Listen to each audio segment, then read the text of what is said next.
অসম চৰকাৰৰ কৃষি বিভাগ দৰং জিলা প্ৰশাসনৰ উদ্যোগত দৰঙী ৰাইজৰ সহযোগত পথৰুঘাট ৰণৰ মহান কৃষক শ্বহীদক সশ্ৰদ্ধ সোঁৱৰণ ভিন্ন কাৰ্যসূচীৰে 131 সংখ্যক কৃষক শ্বহীদ দিৱস পালন।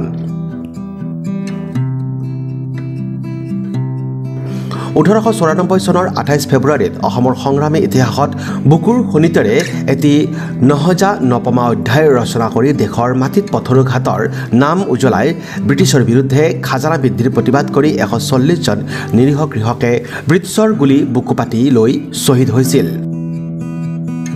উত্তৰ পুৰুষলৈ দেশপ্ৰেমৰ জ্বলন্ত নিদৰ্শন ৰখা পথৰুঘাট কৃষক বিদ্ৰোহৰ অমৰ কৃষক শ্বহীদসকললৈ উপলক্ষে শ্ৰদ্ধাঞ্জলি জ্ঞাপন কৰা হয়।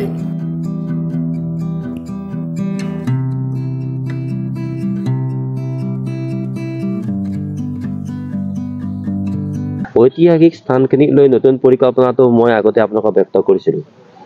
এই সমাধিস্থলীত আমাৰ এটাই কথা যে ই ৰাষ্ট্ৰীয় মৰ্যাদা পাব লাগে, আৰু ৰাষ্ট্ৰীয় মৰ্যাদা পোৱাৰ ক্ষেত্ৰত আমাৰ মাননীয় সাংসদ ডাঙৰীয়াই সংসদত যি প্ৰস্তাৱ উত্থাপন কৰিছে একেধৰণেই অসম বিধানসভাতো এই প্ৰস্তাৱ উত্থাপন কৰা হ'ব। আৰু আপোনালোকক জনাবলৈ পাই সুখী হৈছোঁ যে ইয়াত যি ধৰণে আমি কেইবাটাও প্ৰস্তাৱ আমি দিছিলোঁ তাৰে এটা প্ৰস্তাৱ এতিয়া কাৰ্যকৰী হৈছে, সেয়া যে ডিজিটেল এটা প্ৰেক্ষাগৃহ। তাৰোপৰি আমি আটাইতকৈ গুৰুত্বপূৰ্ণ এটা বিষয় ইয়াত দৃশ্যশ্ৰব্য মাধ্যমৰ গোটেই পথৰুঘাটৰ কাহিনী আমি দেখুওৱাৰ এটা প্ৰয়াস, য'ত নেকি জীৱন্ত অভিনয়ৰ সংযোগ হ'ব আৰু সুন্দৰভাৱে আমি গোটেই ভাৰতবৰ্ষৰ মানুহ যেতিয়া ইয়ালৈ আহিব তেতিয়া তথ্যচিত্ৰখনৰ কথাটো আমি যেনেধৰণে কৈছিলোঁ, আমি অসমীয়া বা আমাৰ ইংৰাজী টাইটলেৰে সেইখন ইতিমধ্যে হৈছে।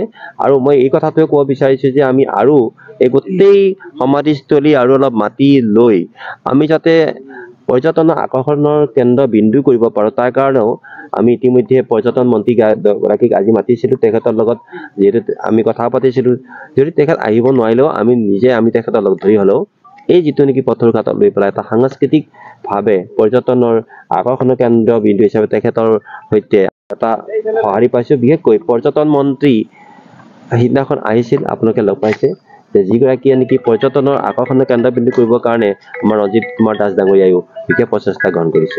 ভাল খবৰ লাভ কৰিব।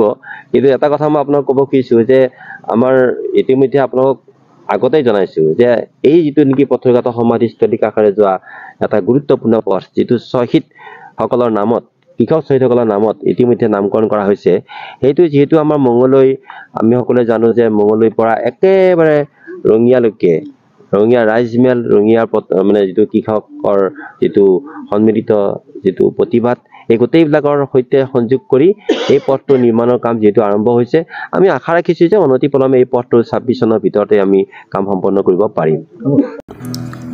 দুনীৰ পৰা সুনীল চহৰীয়া ৰিপৰ্ট, নিউজ এক্সপ্ৰেছ, অসম।